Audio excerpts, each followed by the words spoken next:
Thank you for watching, liking, commenting, sharing, and subscribing right now. Hello world, I'm Chris Pirillo, and for the tech topic this week, I'd like to give you my thoughts on the new Steve Jobs movie titled Jobs, starring Ashton Kutcher. Most film critics, if not all of them, have panned this movie. Many fans, on the other hand, seem to like it. I'm not here to pass judgment on Steve Jobs' character. I'm just here to tell you what I think about the movie. Some people love him, some people hate him, but the one thing you cannot deny is he changed the world. Not to give you any spoilers, but this movie wasn't so much about Apple as it was about Steve Jobs. Originally, I didn't want to see the movie in theaters, but my wife Diana really wanted to go, and that got me thinking. Why would a woman who doesn't describe herself as someone who's interested in technology want to see a movie about Steve Jobs? Especially knowing that the truth was kind of twisted in the film. She even knew that Steve Wozniak, also known as Woz, didn't really like the movie, and that he said it wasn't really accurate.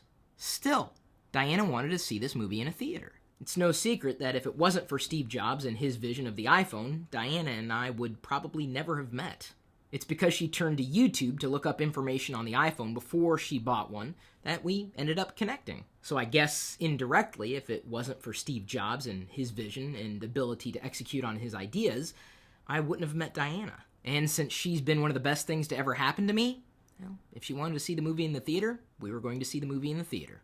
That said, I think you could probably wait until it doesn't cost you anything, or very little. I enjoyed the film from an entertainment perspective, but I constantly found myself questioning what was real and what was entertainment. If anything, Jobs was more like a movie about a person who was like Steve Jobs, not Steve Jobs himself. I'm not a professional movie critic, but I didn't think Ashton Kutcher did a bad job portraying Jobs. I think everybody can agree on one thing. Steve had a divisive personality, which I suppose was part of his charm. I did meet Steve Jobs in person, and I believe I've relayed this story in the channel a few times.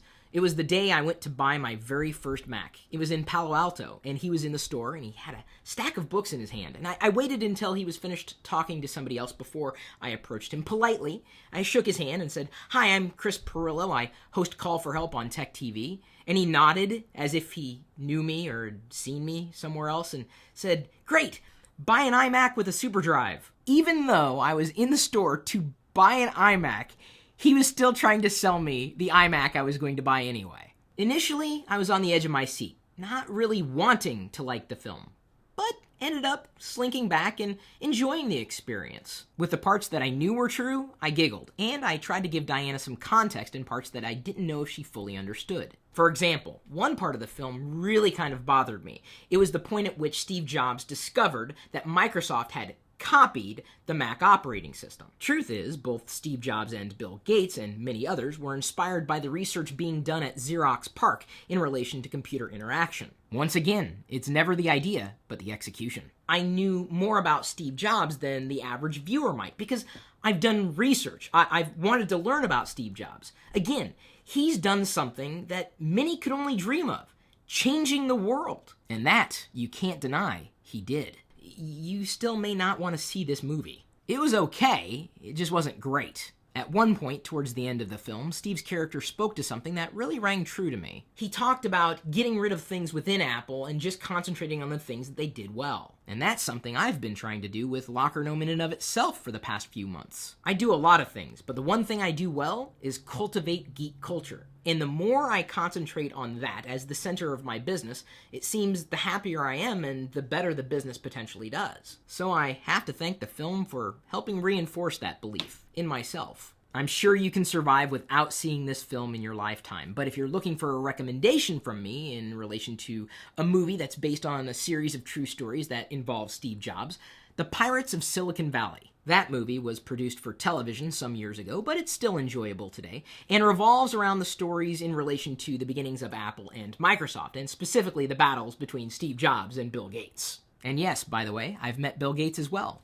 3 times. And lest you forget, Woz keynoted one of my conferences back in 2004. That video is also in this YouTube channel. I'm also going to recommend that you watch Steve Jobs, The Lost Interview on Netflix. It was published last year, and basically anything that Cringely was associated with, you should watch. Netflix also has Steve Jobs, One Last Thing, produced not long after his death. If you want to know as much as you possibly can about Steve Jobs, your best bet is to take in media from all sides, including the book written by Walter Isaacson. You can also listen to an unabridged copy of the book on Audible and get a 30-day free trial at audible.com/LockerGnome with one free audiobook download. This may be it. Answering the question, who was Steve Jobs, is difficult. No more easy than it might be answering the question, who are you? We're all complex creatures, motivated and inspired by various and sundry things in our lives. Steve Jobs did things the Steve Jobs way, and for better or for worse, it put Apple back on the map.